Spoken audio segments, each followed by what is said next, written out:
Bugungi kunda iCloud ochish juda ham muammo bo'lib ketdi obunachilar. Shu videoni oxirigacha ko'rsanglar, aniq qanday qilib ochishni bilib olasizlar. Videoni o'tkazib yuborsanglar, bilmay qolasizlar, chunki o'rtada sekretlari juda ham ko'p iCloud ochish uchun. Shuning uchun shu videoni oxirigacha ko'ring. Hozir men sizga qanday qilib iCloudni birma-bir bosqichma-bosqich ochishni o'rgataman. Juda ham oson. Bilsangiz, agar o'tkazib yuborsangiz qiynalasiz. Shuning uchun videoni oxirigacha ko'ring. Shu videoni saqlab qo'ying. iCloudni men sizga oson yo'li bilan ochishni o'rgataman.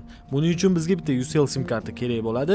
Bu sim kartani solishimizdan maqsad Beeline yoki boshqa sim kartalarga kod kelmayapti. Shuning uchun iCloud ochish juda ham muammo bo'lib ketdi. UCL sim kartani solib olamiz. Esinglarda bo'lsin, UCL sim kartani solganimizdan keyin Wi-Fi ga ulanmasdan o'zini internetida foydalanamiz.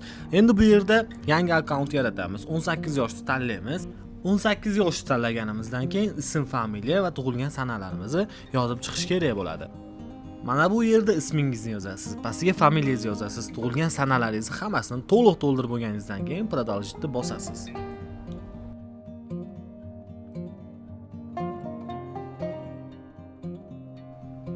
Ism, familiyani to'ldirganimizdan keyin bu yerda Google akkauntni qandaydir elektron pochta so'raydi. Bu yerda net elektron pochtani bosamiz. Bu yerda o'zimizga yangi shaxsiy akkaunt yaratamiz. Misol uchun nickname umuman hech kimda bo'lmasligi kerak. Agar kimdadir nickname bo'lsa, bu yerdan o'tmaydi.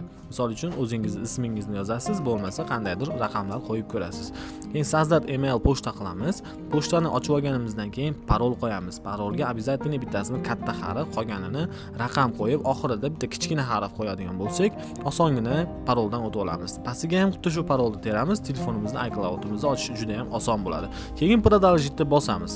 Mana bu yerda nomer so'raydi. Nomerda UCL sim karta bo'lgan nomerimizni kiritamiz. Shunga kod keladi. Kod kiritganimizdan keyin telefonimizdan iCloud osongina ochiladi. O'zingizlar ham bitta ko'rishinglar mumkin. Agarda Beeline yoki qandaydir sim karta, boshqa sim karta bo'lsa, kod kelishi juda ham qiyin bo'lyapti. Shuning uchun biz UCL sim kartani tanladik. Yoqqan bo'lsa like, podpiskani bosib qo'ying. iCloud ochish unaqa qiyin emas, juda ham oson bo'ldi.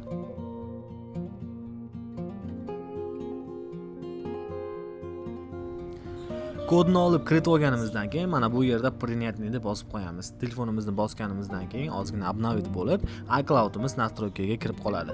Aytgancha parol bilan loginingiz umuman esdan chiqmasin. iCloud'ga ulangan nomer, iCloud'ga ulangan parollar hammasini zametkaga yozib qo'yish esdan chiqmasin.